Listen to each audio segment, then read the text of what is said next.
park. Ang daming bata. Ang saya. Hi guys, at nag-carousel tayo.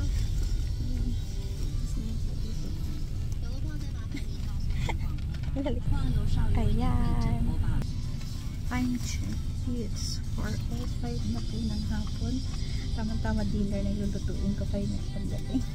Ayan, pauwi na tayo guys. Ang ganda lang ng view dito, diba?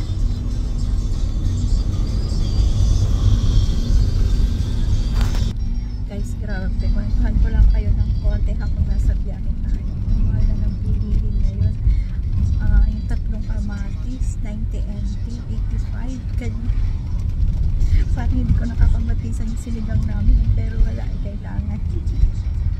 Iba naman. Hindi naman ito nakakasarap yung lasa, diba? Pag kulang yung isang cup mo. Pwede mo siyang kulangan sa ibang gulay. Pero yung panggisa, hindi talaga pwede. Tapos yung mga karne at saka yung fish, yung binili ko na lang yung mga yellow tags. Yung mga malapit na siyang pa-expa.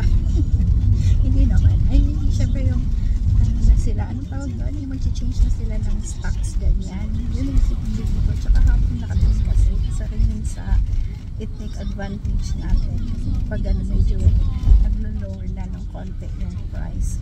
Same with the fruits, yung binili ko na lang is yung pears. Gusto kong tikman yun, kulay red siya. Hindi ko pa yun na-try. Tapos binila ko rin si Papa ng grapes kasi nag-crave na siya sa grapes. Although hindi siya pwedeng kumain ng madami, pero yeah, para naman makatikim man lang. Huwag naman natin masyadong pahirapan yung ating self sa kaka-cravings natin, diba? Ano pa ba binili kong prutas? Yun lang ata. Orange, binihan ko siya. Ay, yung parang dalandan. Yun siya, orange. Yeah, tapos ang binili ko lang is yung beef. Dalawa. Original price niya is parang 200 plus. Tapos nag-down siya ng 149. Parang ganyan. Sure, mamaya check natin. O, ganun. Tapos, bibili ako ng chicken. Mas mataas na talaga siya, guys. Kaya, diet na nga lang tayo. Healthy. Guys, ang sensation ko na to. May kinalaman ba si Katniel dito sa paghiwalay nila dahil nagmamahal ang mga bili? Joke lang. Sisihin ang bangkat niya. Wala lang kung pag-good vibes lang. 180 at andyan si asawa. May taga-sundo tayo today. Saya diba guys? May taga-sundo. Andyan si Papa. Di ba nalaglag yung tinapay mo? Favorite mo ibang tinapay na yan. Nakaraan guys, nalaglag sa taxi yung favorite niyang tinapay. Kawawa na may asawa ko. O, di ba? Yan yung pinabili natin. Konting gaan-gaan. Tupay na yan guys. Ayan, nakauwi na tayo. At magluluto na tayo. Si Taka sa'yo. Do you miss me? Yes. Ba't kasi wala kang jacket lumabas? Ay, lamig. Madami kang merienda dyan. Oh, kain na tayo. Oh yeah. Bumili ako talaga ng tilapia kasi kakapanood ko kila Papa Ryan at kay Brother Bin. Ayun, nag-crave ako sa tilapia. Tapos nung nakaraan, bumili ako doon sa Chinese na pentangan doon. Yung bilihan ng pagkain. Guys, grabe. May lasa yung tilapia na nabili ko. Kaya hindi ko nakain. Shout out kay Papa. But now, ayan na. May malaking tilapia. Guys, diba? tingnan nyo. 68 NT. Ano, kala nyo paparayan? Kayo lang nakahuli.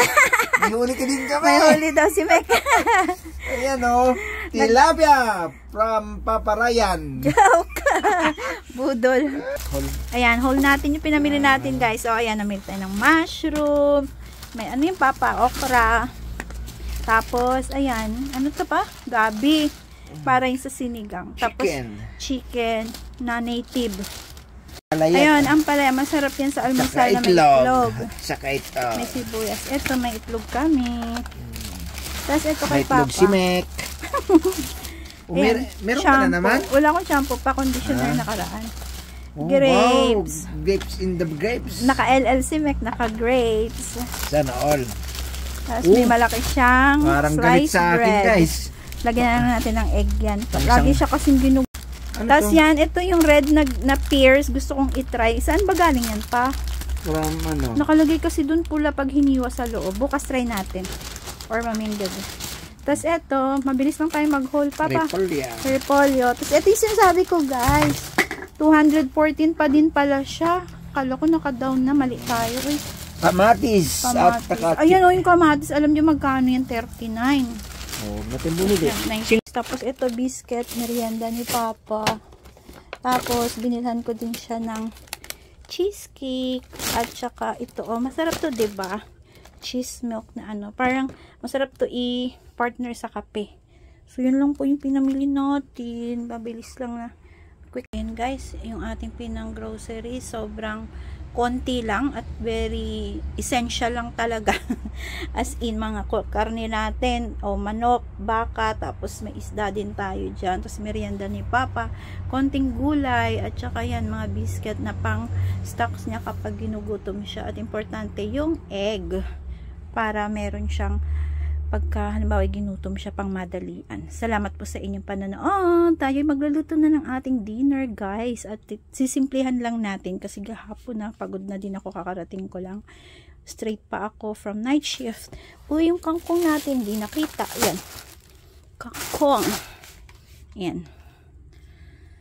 So, sige na guys. Magluto na po muna tayo. Salamat. So, ganyan na guys, ang presyohan dito sa Taiwan ngayon, less than 2,000 yan, 19 something, konting barya na lang ang sukli ng ating 2K. Guys, si Papa nagluluto na ng kanya piniritong tilapia. Nag-ano siya guys, nag-imagine siya. Siningwit mo siguro, ang sarap. Gusto niya rin daw ma-experience aming kasama sila Papa. Tingnan mo si Rick guys. Kawali na pala yung katapat. Andito na guys yung aming pagkain, naka-ready na. Diba? Ang konti ng rice namin. Diet kami. At nanganak pa ng itlog.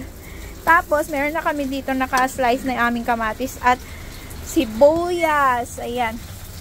Diba kayo nagtataka bakit may ganito guys? Tignan nyo, oh, 1/8 lang ng sibuyas ang ginamit ko dyan. Tapos kamatis, para pa yung sinigang bukas.